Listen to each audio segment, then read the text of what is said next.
అడగండి, నేనే చెప్తా. మీకు ఏది అడగాలో కూడా తెలుస్తలేదు మీకు మీడియాకైతే. రాజగోపాల్ రెడ్డి గారిది, వెంకరెడ్డిది అదేంది భయ్ నాకు అర్థం కాదు. ఆయనకి ఇస్తే ఈయన విక్తారు, ఈయనకి ఇస్తే ఆయన తీస్తారని మీద కదనా గాంధీభవన్ మీడియాలో ఇస్తున్నారు.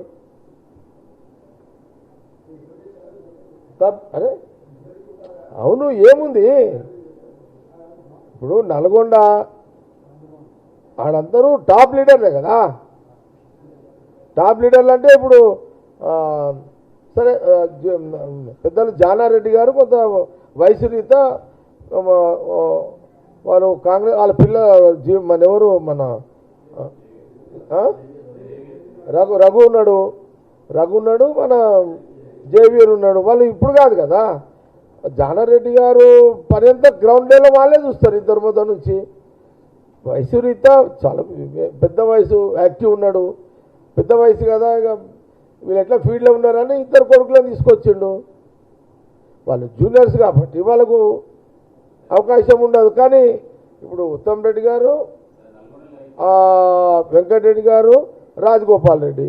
ఇప్పుడు రాజగోపాల్ రెడ్డి, వెంకటరెడ్డి, ఉత్తమ్ సార్ కూడా నేనేమంటున్నట్టే నల్గొండని రెడ్డిలాని చూడకండి.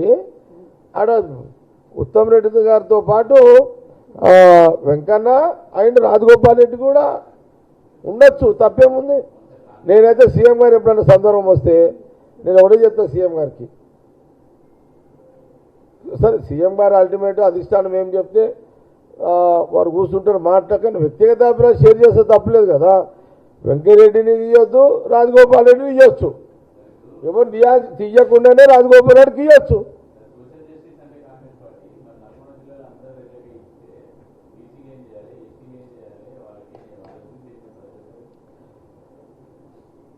ఎవరైనా బీసీలు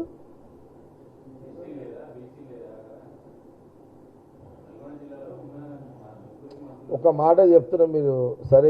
ఇప్పుడు ఏమైపోతుందంటే చారి, నేను ఒకటి చెప్తే నేను ఒక 4-10 అక్షరాలతో కూడుకుని ఒక అంశం చెప్తా. ఈ రోజులలో ఏమైపోతుంది, అలా 5 అక్షరాలు కట్ చేస్తారు, 4 అక్షరాలు వేస్తారు. ఈరోజు సోషల్ మీడియా అదే అయింది కదా. ఇగో ఎస్సీలైనా రెడ్డిలైనా, ఎస్సీలమైనా, బీసీలమైనా ఒక రాజకీయ పార్టీ నడపాలంటే డబ్బులు కావాలి. ఫస్ట్ డబ్బులకు కులాలు లేవు, మతాలు లేవు. డబ్బులకునే కులాలు, మతాలు. డబ్బు పెడితేనే రాజకీయం చేయగలుగుతాం. డబ్బు పెట్టే ఎస్సీ పెడితే ఎస్సీ లీడర్ అవుతాడు, బీసీ పెడితే బీసీ అవుతాడు, రెడ్డిలు పెడితే రెడ్డిలు అవుతారు. డబ్బు పెడితేనే కదా రాజకీయం నడిచేది. కాస్ట్లీ రాజకీయాలు అయినాయి, అన్ని కోట్ల రూపాయలతో రాజకీయం అయింది.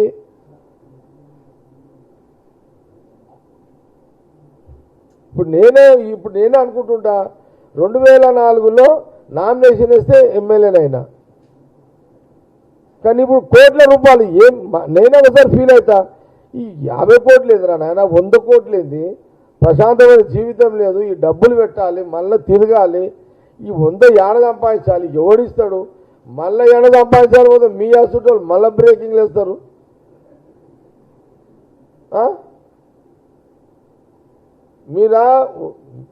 మీడియానే తప్పంటలేను,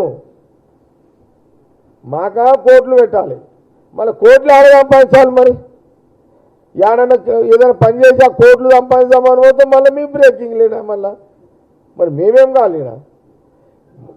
ఎస్సీ మళ్ళీ చెప్తున్నా, డబ్బులతో కూడుకున్న రాజకీయం అయిపోయింది కాబట్టి.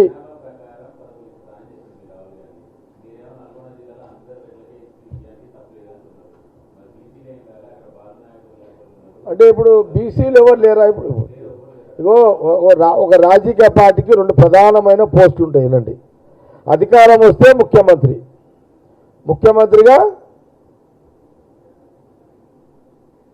కాంగ్రెస్ ముఖ్యమంత్రిగా రేవంత్ రెడ్డి గారు ఉన్నారు ఇప్పుడు.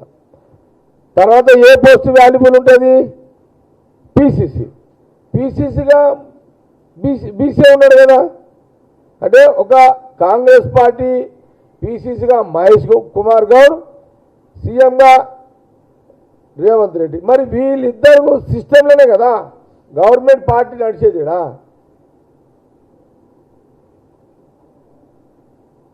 అంటే అధికార పార్టీ ముఖ్యమంత్రిగా ఆయన